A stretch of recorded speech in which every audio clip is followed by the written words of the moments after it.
If you think someone's narcissistic, you have to endure the criticisms of the people out there who say, well, you can't be mad at a narcissistic person because if you are, you're discriminating against them because they have an illness. No, they don't. They might, but at the end of the day, even if they do have a personality disorder, abuse is abuse. For a while now, for the past few months, and I've been doing it more intensely recently, I've been preparing a course that is focused on teaching therapists on how to work with clients who are experiencing narcissistic abuse. It's been a major slog because I've been reading hundreds of articles on narcissism to help teach therapists how to teach clients about narcissism, right? There's really very little research, almost none done on what happens to the people in the narcissistic relationship, but there's tons and tons on the narcissistic people. Big surprise. And all of this research has taken me to some interesting and frankly dark spaces as I see people taking this conversation about how antagonistic personality styles such as narcissism show up in relationships. And the entire conversation turns more into sort of an intellectual debate. Now, a lot of the research and scholarly work out there is actually about how hard it is to be narcissistic. I kid you not. That narcissistic people are locked into an internal battle with their demons and shame, and because of that, they have to lash out at the world or wrap themselves up in a comforting blanket of grandiosity.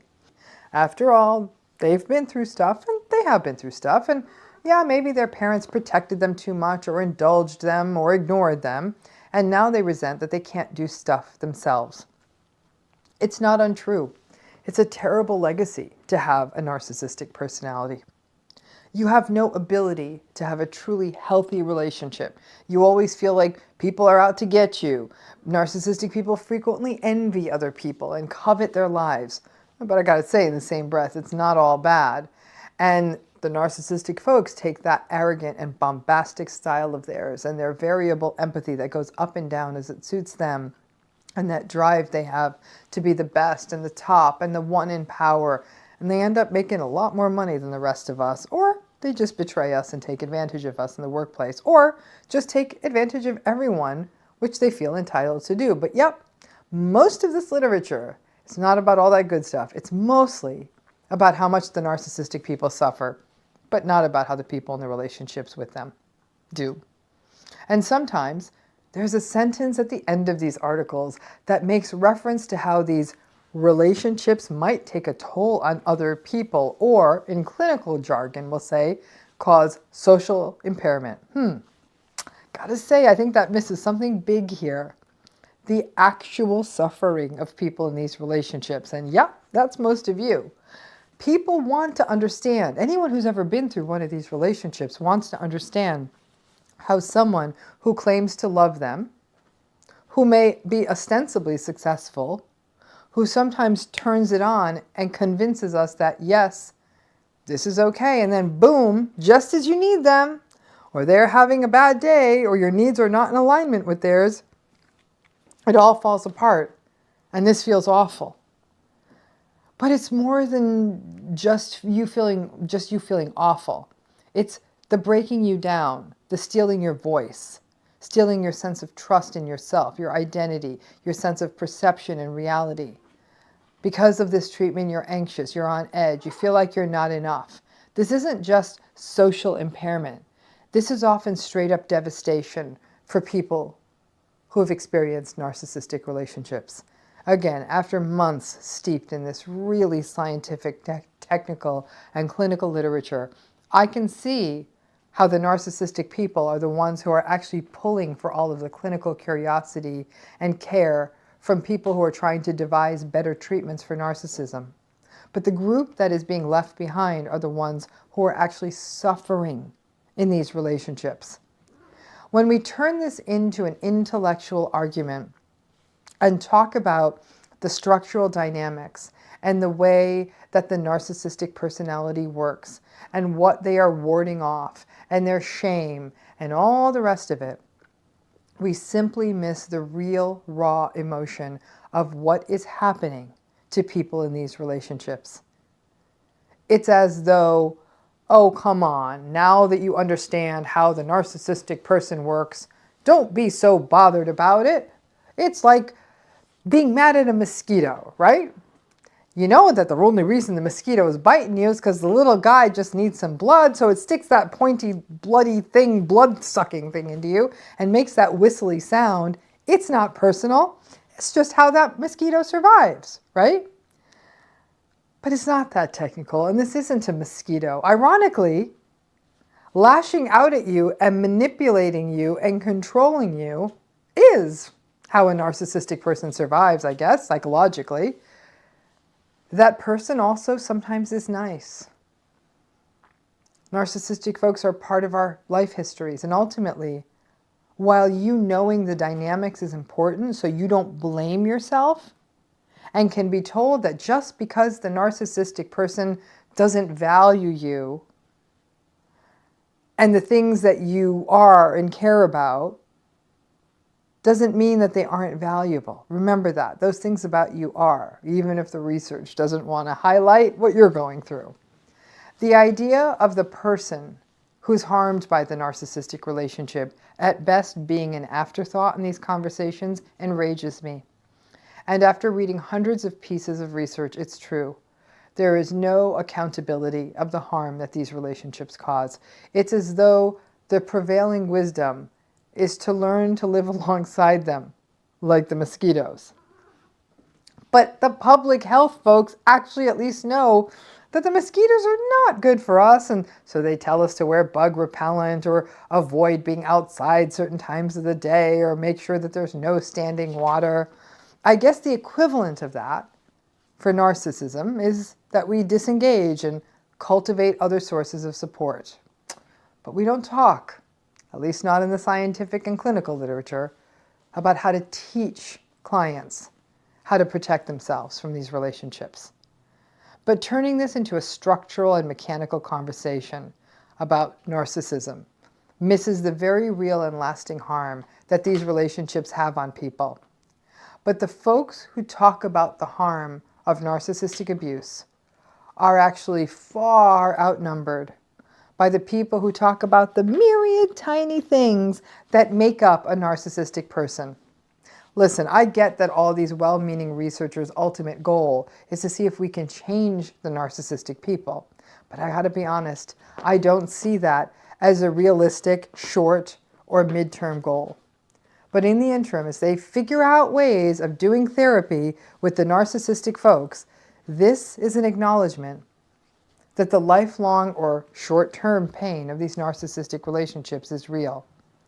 We aren't talking about it enough, and sure, if you want to support the narcissistic folks, I think that's great. I'm a big believer in empathy all around, but not to the detriment of the unacknowledged pain and experience of those who are in these relationships. And I think that when we do just make this a technical conversation, like, okay, this is what it is, and we don't need to talk about this other part.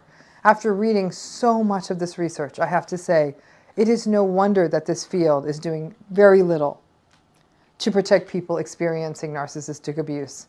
They don't want to recognize it, and we're not going to let that happen. I think one of the greatest gifts and one of the greatest impediments for most survivors of narcissistic abuse, bizarrely enough, is empathy.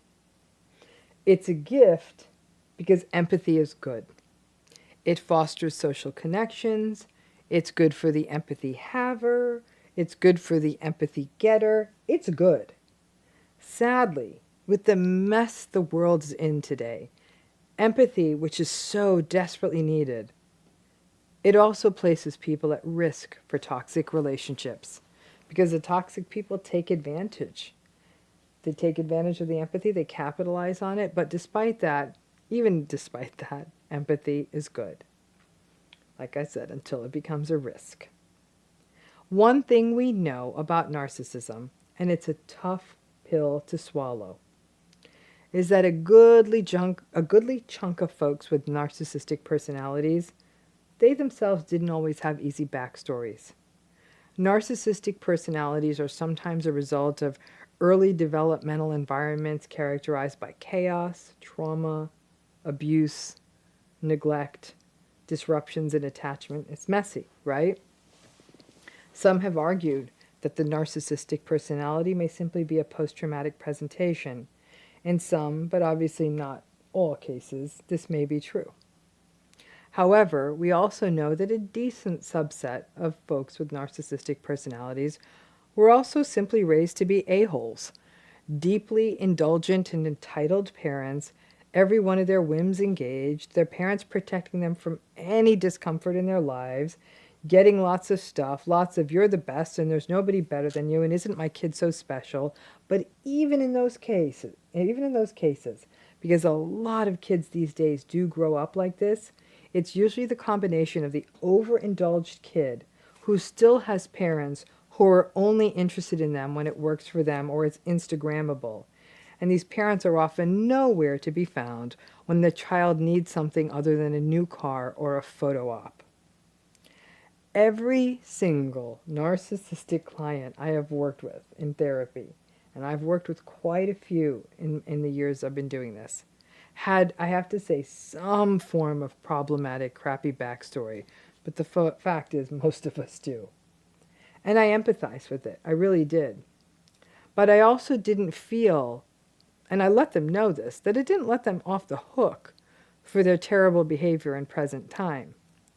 I'd hear things like, I cheated on my wife, but that's because my dad cheated on my mom. Honestly, that stuff didn't fly in my therapy room. It may have helped us understand the why, but it doesn't erase the harm created by their behavior, the need for the accountability of their behavior, and the fact that justifying it doesn't help the person they harmed feel whole. So, for many survivors, a central part of the whole trauma-bonded carousel is justification. They don't mean it. Maybe it's me. They had lots of trauma. It's not their fault. And over time, the survivor keeps justifying and self-blaming and feeling smaller every day. That is the dance of narcissistic or antagonistic abuse. The fallout is anxiety, sadness, self-blame, shame, rumination, and confusion. You know the drill. However, a trend, and it kind of is a trend, people on social media justifying the bad public behavior of a celebrity, people shaming folks who use narcissism as a frame to understand chronic bad behavior, therapists suggesting that perhaps we need to have empathy for the other person's backstory, survivors who are just being empathic and simply wanting to understand the why. Is that in all that why seeking, survivors unwittingly become enablers. We hear things like, they didn't mean it, they need help. Yeah, they do, but they're never willing to get it. Or they had a tough backstory, they're stressed, on and on. Honestly, it is kind and compassionate to understand that person's behavior in that way. And it's also dangerous. Why do I say this? Because many people who do all of this empathy-laden justification run the risk of shaming the people who raise the narcissistic abuse they're going through. They'll say things like, oh, your mother is like that because this happened to her. Your fiance may be like that because that happened to him. I understand why your father is that way. And when people hear that, they feel silenced by that, as though they have no right to talk about the harm they're experiencing in the relationship. It's what I call toxic-splaining. It's a riff on mansplaining. It's all about the why and explaining narcissistic behavior, and let's hold space for them rather than letting the survivor share their own story and their own experience without being shamed and silenced. Listen, enabling is never okay. And frankly, I really can't. I can't drop a dime on the narcissistic people for the reason that the world is the hot, toxic mess that it is. We needed the enablers as well to keep giving them oxygen. I know that survivors never set out to be enablers, but in the midst of their pain, of not wanting to lose their compassion and empathy, there's a risk that they may fear that I'm going to fall into the abyss of becoming a cold, unempathic person. I'm going to lose my own empathy. So they try so hard to understand the why of the narcissistic folks and find compassion for them that they lose all compassion for themselves. And I get that. I really do get it. Because I feel lots of compassion. Believe it or not, you won't believe me saying this. I do feel a lot of compassion for people who have narcissistic personalities. It's a terrible way to have to go through life. To always feel insecure and threatened and uneasy and victimized and uncomfortable, and to feel like nothing is enough. To be narcissistic is to always feel hungry. It's not good. And I feel a tremendous amount of pity for people who have these personalities because they miss out on all of the truly good stuff in life. They seek it out in a sports car or a fancy house or sex or drugs or rock and roll. And then they miss the joy of a new flower in a garden, or having fun just doing errands with someone you love, or playing with a pet, or playing the same game of Chutes and Ladders over and over with kids in your life. It sucks to miss out on this. Every time in my life I've shared a simple joy with a narcissistic person, they either sneered or regarded me with contempt. And while my heart ached for them and all they were going to miss, I would typically cut bait. It ain't my job to be their happiness coach. And what sucks more is watching people have the life get sucked out of them because they basically have the sense that they're not enough for the narcissistic person, and no amount of compassion, no amount of empathy that we show a narcissistic person will change that. So the question becomes, how do we maintain our empathy without becoming enabling? We have to recognize that it's hard for them, but don't attempt to justify their behavior. We have to stop giving so many second chances. We must remember to never toxic-splain while a person is sharing their painful story of narcissistic abuse or a relationship. You can acknowledge their origins, but give yourself permission to set boundaries or disengage, regardless of how difficult someone's backstory was. You can recognize the challenges of their story, but not roll up or suggest that someone else roll up for their abuse.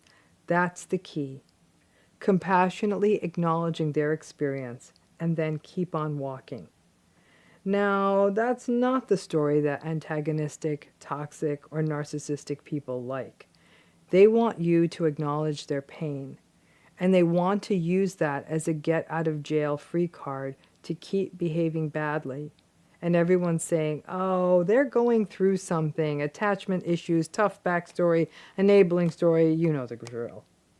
They don't need to be accountable, and that basically means that some people will forever have to take the role of being a psychological punching bag because for some reason we don't expect people with these personality styles to step up. Keep your empathy, please. The world desperately needs it. Understand their backstory. That's fine to do because that's part of empathy.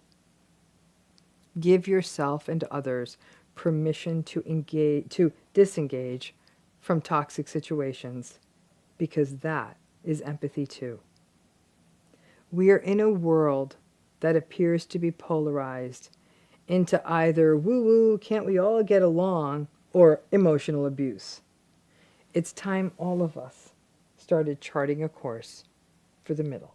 I am sorry to be pedantic and to keep saying the same thing over and over again, but I'm going to say it till everyone gets it. Now, this topic of narcissism, which, like I said, some years ago, I'm not even sure that everyone knew how to say it, but as it surges in popularity, I'm both heartened because I'm glad to see that people are getting educated, and I'm hoping that that will foster radical acceptance and ultimately healing, or at the very least, stop those cycles of self-blame. I think all the information out there that's getting out there, great.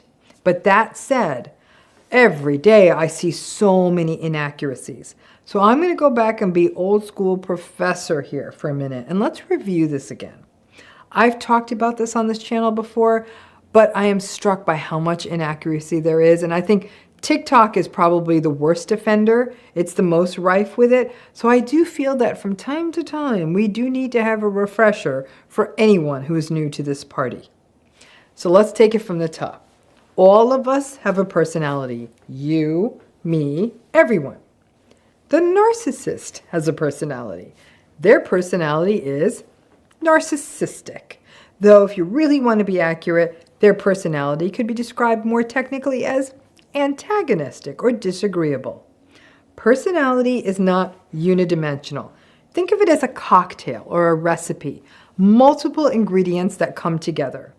So a person may be antagonistic, but they may also be higher in a personality style called neuroticism. Those folks are your vulnerable narcissistic folks. Or a person may be antagonistic and they may be extroverted. Those are your grandiose narcissists. A person could be agreeable and introverted and conscientious.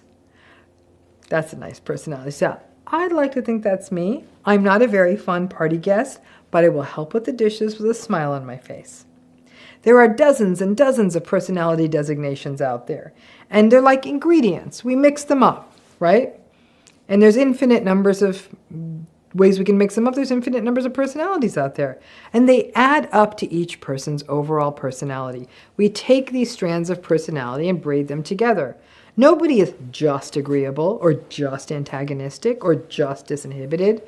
We're people, we're complex. So let's dismantle this idea that people who are narcissistic have a personality disorder. They don't. They might, but more often than not, they don't. I was watching one of these short videos that was trying to say that the misconception out there is that people make the mistake of saying narcissist when they mean jerk or that the person's selfish, and that's true. The narcissistic personality style takes in a lot more territory than that. So to sort of summarize that a little, it's all jerks are not narcissistic, but all narcissistic people are jerks. All selfish people are not narcissistic. All narcissistic people are selfish. So that's how that works, right? But a personality disorder, that's a whole other thing, right? It is, okay, I'm going to be professory on you. It is a maladaptive pattern of personality functioning that is stable, pervasive, and consistent. It appears across multiple contexts, and are you ready for it? It causes either subjective distress, fancy way of saying that the person acknowledges that their personality stuff is making them uncomfortable, they don't feel good, or they have this thing called social or occupational impairment, which means that the person is acknowledging or demonstrating that their life, work, or other responsibilities are suffering because of their personality style. To be a personality disorder, this has to have been going on for a long time. Is not the result of some other major mental disorder. For example, if a person is only grandiose when they are manic and at other times is not, that's probably not narcissistic grandiosity. The grandiosity belongs to the bipolar disorder. Treat the bipolar mania and the grandiosity will ebb. That's not how it works in narcissism. And like all disorders, a personality disorder has to be diagnosed by a licensed mental health professional, preferably one who knows their way around a personality disorder. And this takes a minute. It'll take me weeks or even months to be confident in my diagnostic hypothesis. And we sometimes even do additional testing to firm it up. So no, someone's not figuring this out in 3 minutes on TikTok. Now, one big challenge is that being narcissistic is often an advantage, right? Confidence, charm, charisma, making more money, being more aggressive and risk-taking in business, being more likely to be successful in dating, though not good at relationships. So folks with this personality style often do not meet the threshold of the impairment or distress, right? So they're still narcissistic, but they don't get that designation of a personality disorder diagnosis. That's most narcissistic people. Narcissism is just a series of patterns and traits that come together. The stuff I've talked about a million times on this channel. variable and inconsistent empathy, entitlement, grandiosity, arrogance, selfishness. The fancy word is egocentricity. Their self-esteem is unstable. It goes up and down depending on how much narcissistic supply they have. Poorly regulated emotions, especially when they're frustrated or when they experience an ego injury like an insult, criticism, failure, or being the butt of a joke. One of these things alone doesn't make a person a narcissist. So if a person is just entitled, but not the other stuff, no, that's not narcissistic. If a person is selfish, but not the other things, not narcissistic. If a person is a hothead, but not the other things, nope, they're not narcissistic. It's a package deal. A cake isn't just a pile of flour, it's all the stuff coming together. Narcissism is all of the stuff coming together. But a personality style is not a personality disorder. Narcissism's on a continuum, like everything in mental health. It can be mild, and the mild narcissism is annoying and childish, immature, self-centered, Instagram, I am a 50-year-old who still behaves like I'm an 18-year-old thing. The lack of empathy in a milder narcissist is more cluelessness. The entitlement is more of an adolescent selfishness. The dysregulation looks more like noisy attention-seeking tantrums. And most of these folks would not meet the diagnostic threshold for narcissistic personality disorder, but they're still narcissistic. And keep in mind, not to put too fine a point on it, we are getting into a diagnostic era where we are more and more likely to see all these sub-labels of personality disorders, narcissistic personality disorder, antisocial personality disorder. All of those are going to get dumped in favor of just this big global term, personality disorder. So before you know it, I hope, narcissistic personality disorder won't be a thing. And then what? It doesn't mean that there's no longer going to be narcissistic people. They'll be there. There just won't be a diagnosis. Now, personality styles like narcissism are considered maladaptive because they result in behaviors that aren't healthy. In this case, they aren't healthy for other people. But the way the rules work in mental health, we really can't diagnose a person on the basis of how other people feel about them. The person themselves has to be having the problems. And if the narcissistic person doesn't think they have any problem, and they're kind of going through their lives, that doesn't mean that they don't. It may also mean that they're so good at blame shifting, projection, and denial that they don't see how they're contributing to a problem. Again, that doesn't mean that they aren't narcissistic. So you might be wondering, why is she hammering on? Why does this matter? Because if we determine or state or demand that the use of the term narcissistic means a person has a disorder, and most people who are narcissistic aren't diagnosed, the estimated rates of prevalence in the population sit somewhere between 1% and 6%, depending on whose study you're looking at. That means that people who are in relationships with narcissistic people, whether it's their parent, their sibling, their partner, spouse, boss, friend, may look at these TikTok videos and say, well, they've never been to a shrink, and I don't think they have this diagnosis, so maybe I'm wrong about them. Or maybe I have no right to be mad at someone who has an illness or a disorder. Or, if you think someone's narcissistic, you have to endure the criticisms of the people out there who say, well, you can't be mad at a narcissistic person because if you are, you're discriminating against them because they have an illness. No, they don't. They might, but at the end of the day, even if they do have a personality disorder, abuse is abuse. So even if the abuser has an illness, it's still abuse. So let me repeat it. A narcissistic personality is just a personality style and represents like I said, a cocktail of lots of behaviors and ways of being in the world.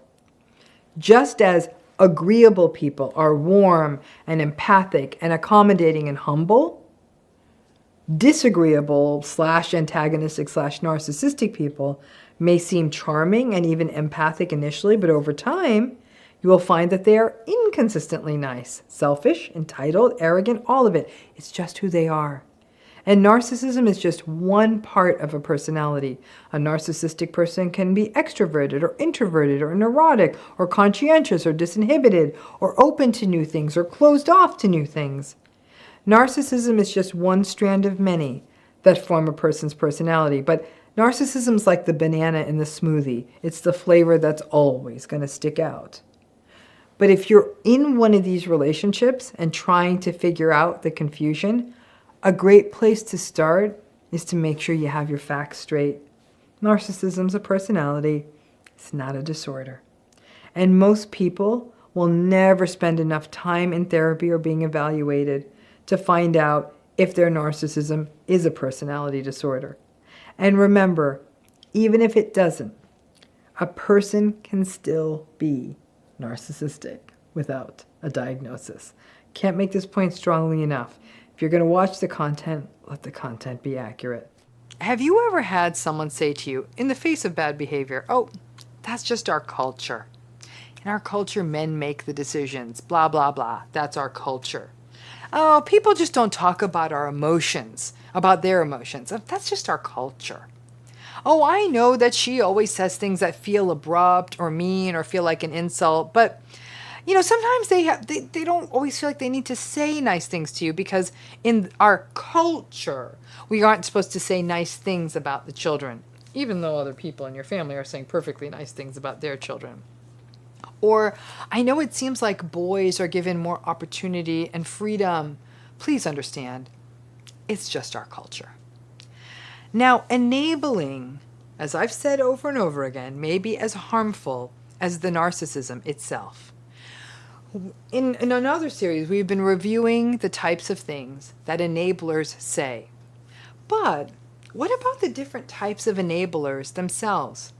By recognizing that not all enablers are the same, it can help you understand what kind you're kind of up against and the type of confusion it is generating for you. Because people who are going through narcissistic abuse are already confused. The enablers really make it worse. Now today we're going to take on a specific form of enabler called the cultural enabler. People who fall back on culture as an explanation for relationship patterns that I don't care where you are in the world, they're actually quite toxic. I am presenting and thinking about this not just as somebody who I actually have a track record of working in multicultural psychology and being trained in that area, but also as the child of immigrants, both of my parents having come from very large families. And I have to say, from the first, early in my life, I remember hearing this excuse thrown around about culture as it regards many difficult and psychologically problematic patterns that I've witnessed. And because, at least in the culture I came from, because of the insistence on blind respect for elders and what I was taught about gender and marriage and all of it, I still feel as though all these years later, I'm still caught in a cycle of deprogramming from very strong messaging that was not always healthy. So I do say I do understand my corner of the world on this, and I know there's lots of forms cultural enabling can take. So let's talk about cultural enabling. It's when bad and unhealthy, toxic relational or interpersonal behavior is excused in the name of culture.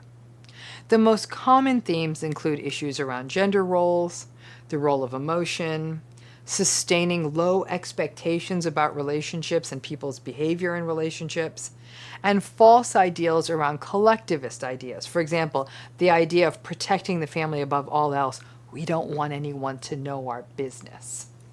It becomes a blanket excuse for everything and can often end a conversation because it's just the culture. That statement seems so absolute that there is nowhere a person can go from there. And then there is a sort of sad acceptance. Okay, this is our familial culture.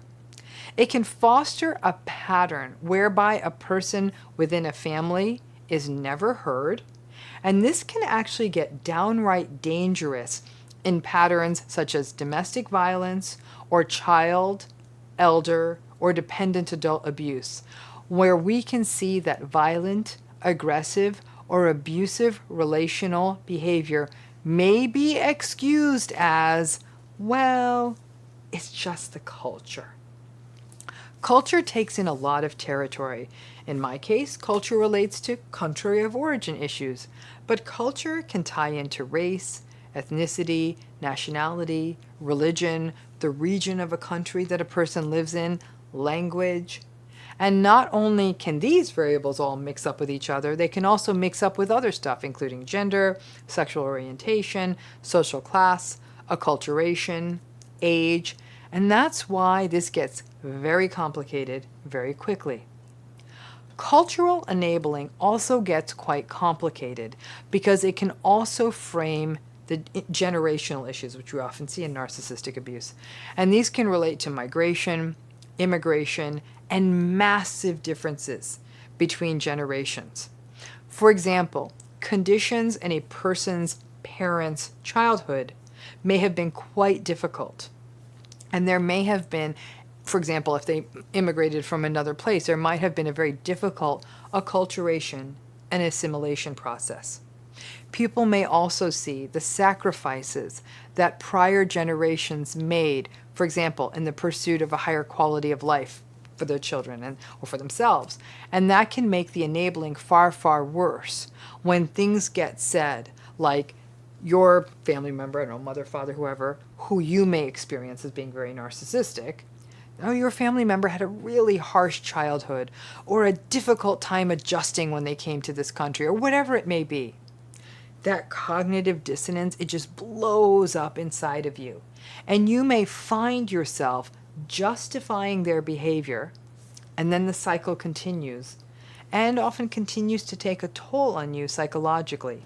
But any attempts to address it may be met with the same discourse about the sacrifices made by a parent or other family member.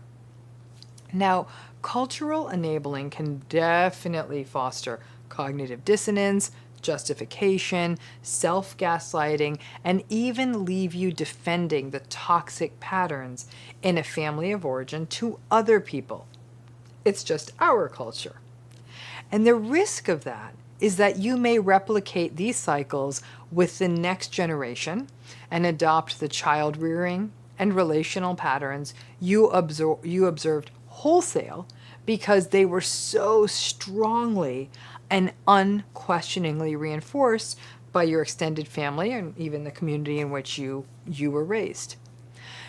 Now, cultural enabling can make setting boundaries, going no contact, or disengagement very difficult, especially if the entire family system or broader system, for example, a religious community, closes ranks to shame, guilt, or excuse the bad behavior to keep you close to them, and can become really quite heavy-handed. For example, saying things like, well, I know your parents are very cold or angry or critical, but their parents and their parents' parents were the same way, and the expectations you have are very different from them. Please don't go away from them. Please don't distance yourself from them. You would break so many hearts, and you don't want to be the one to hurt them after their own long struggles. If you've ever heard anything like that, you know that most people would buckle under that kind of statement. And if it's a large family system that you're from, in which you do feel connected to some loving, healthy, supportive family members, going no contact or even setting boundaries may not feel like an option because you can't imagine losing the parts of that system you love, and it seems like it's an all or nothing proposition in these systems. We have seen generational leaps in the past century like no other, due to things like migration, economic shifts, technological shifts. And all of that comes against the backdrop of understanding more than obviously we ever did before about psychology, human development, parenting, and what a human being needs to become a fully functioning and actualized person.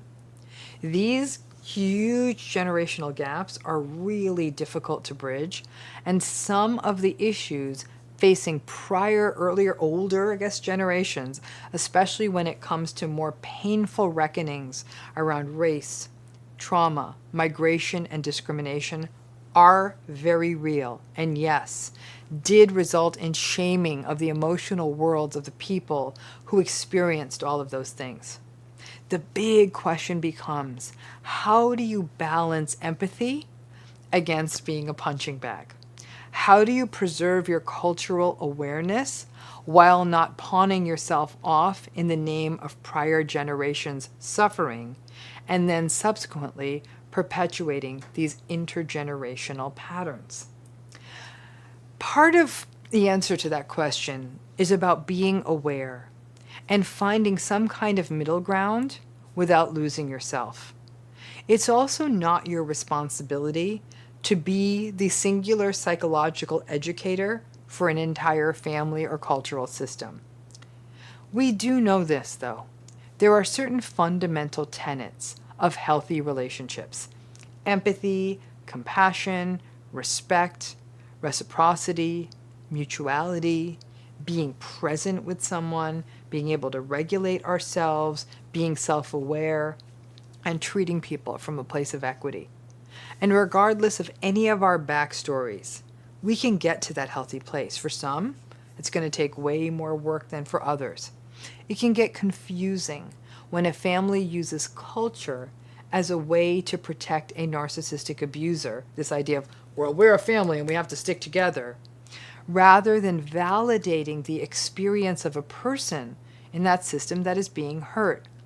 If a family could even just acknowledge that these sorts of emotionally abusive narcissistic patterns are not okay, and that someone actually is hurt, even that would be such an important first step. Because that is what cultural enabling is about: turning away from and negating the experience of the person who is being hurt by the conduct of a narcissist or narcissists in a family system or a cultural system, and just putting it all off to culture rather than acknowledging the pain of another person. For many people who are narcissistically abused, they may even be able to reconcile that cultural issues could contribute to differences and maybe even behavior that is hurtful, can actually get their head around that. But the real wounds come when this kind of narcissistically abusive behavior is supported and signed off on by the system, and the person on the receiving end of that abuse is invalidated, doubted, or accused of being too sensitive, and being asked to deny their experience in the name of maintaining the cultural status quo. The old ways are not always the right ways. Evolution and growth mean that we have to be willing to dismantle these scripts and narratives, no matter how deep their roots go, if we are going to create a far more important legacy of healthier, more actualized future generations that feel that they can go and pursue their aspirations, their hopes, and really that all the sacrifice and pain of prior generations can actually finally heal.